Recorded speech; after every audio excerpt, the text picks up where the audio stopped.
Hey guys, and welcome to another Outdoorswoman's opinion video. And today we're going to be talking all about the brand Oboz. This is the Oboz Ousel Be-Dry waterproof version, and this is a shoe I'm going to primarily be reviewing in this video.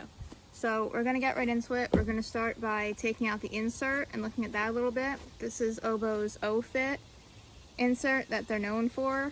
Well, one of the things that the Oboz brand is known for. It is a high quality insert, it does have some cushioning here. Now, a lot of people that are familiar with the brand Oboz, they are familiar with a different model called the Sawtooth. Now, I tried the Sawtooth, and one major difference between the two basically just has to do with rigidity and protection and the hardness of this part of the sole right here. The Sawtooth, doesn't do this. It's very rigid, it's very protective for your foot. And along with that, it doesn't have this, which is extra additional padding beneath this O-Fit insert. So the insert is good quality, but the outsole has additional padded protection.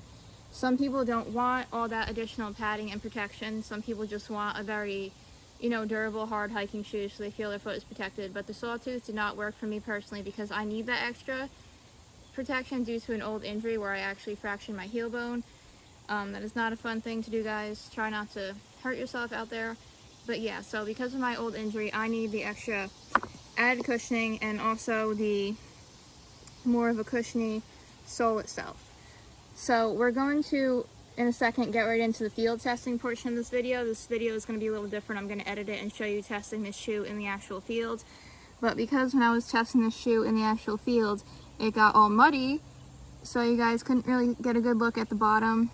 There's the bottom that I talked more about in the field testing.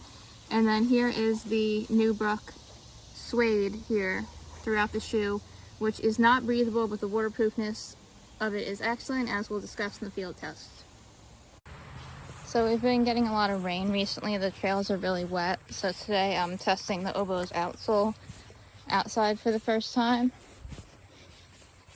It's really warm out today. It's like in the 70s, but it's very humid.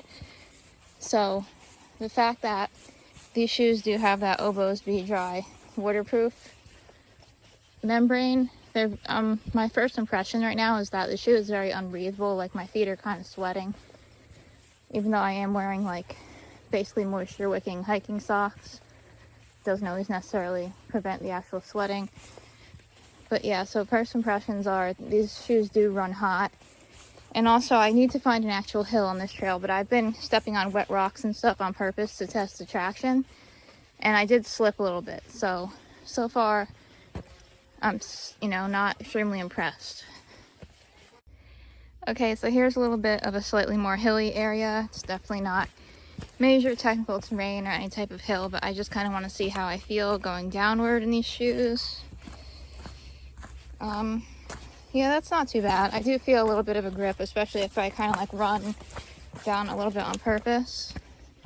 So I wouldn't say, that they're not grippy at all, but on the wet rocks, I would definitely watch out. I would say they're not as grippy as shoes that have the Vibram outsoles and things like that.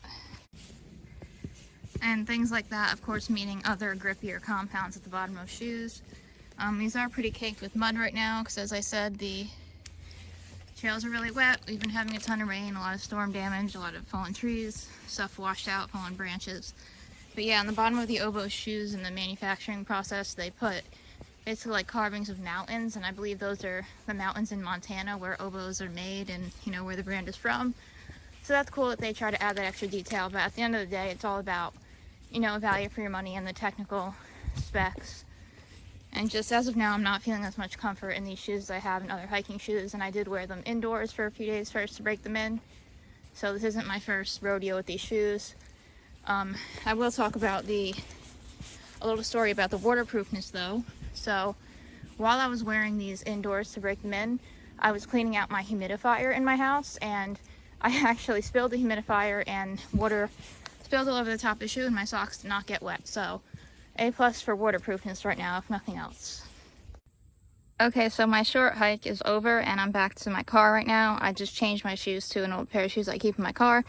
But another observation of these Oboz outsoles is that there's dirt, as you can see, when I'm done walking in the soles of them. And I think it's because like this ankle part is just a little bit too low. Like I could feel things going into the shoe as I was walking. So that's another uncomfortable feature. And I'm going to be interested to see if that issue persists as I continue to test these shoes. Well guys, unfortunately the problem that I mentioned at the end there in the video did persist as I began to take a little bit longer walks with this shoe. It's just something about the shape of the shoe, or maybe my foot shape as well. I feel like this part is just too low. So this is not a terrible shoe. Oboz does use good quality material. The waterproofness is great, but with that, like I said, does come less breathability. So the pros of this shoe are, you know, the waterproofness, good quality materials in my opinion, but the major problem for the shoe, which is somewhat of a deal breaker for me, like I'm not going to use this shoe on technical long hikes. It's kind of disappointing because I did spend like $145 on this shoe, and now it's just going to be for short walks around local parks when it's like raining and, you know, I need something very waterproof. But unfortunately, it's just kind of a deal breaker for me that this part seems low, so debris keeps getting in there, as I showed at the end. And one other thing I wanted to mention, I am a woman's size 7.5, and that these Obos are true to size. I wear a 7.5 in these. But my foot is more narrow and long, and these are kind of like a shorter, wider shoe.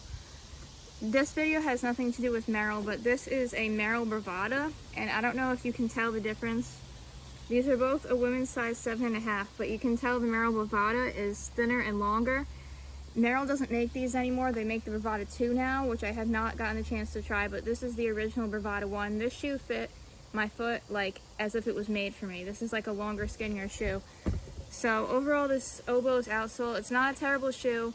It fits true to size, but it's kind of wide and a little bit shorter. So if you have narrower feet, it's not the best shoe for you. If you need something with a lot of breathability, it's not the best shoe for you. And once again, that annoying.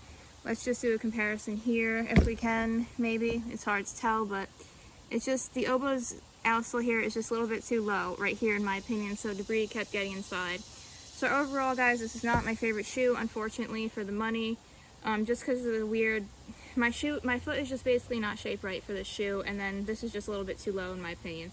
But I will still use it for short walks. The waterproofness is great, and overall, Oboz uses high quality nubuck leather, high quality inserts and stuff like that. So they're okay, but not my favorite for my foot shape. Not my favorite because of the debris getting inside. But that's it, guys. Oboz outsole, they're, you know, good material, but in my opinion, not a good shape. And thanks for watching. Happy trails.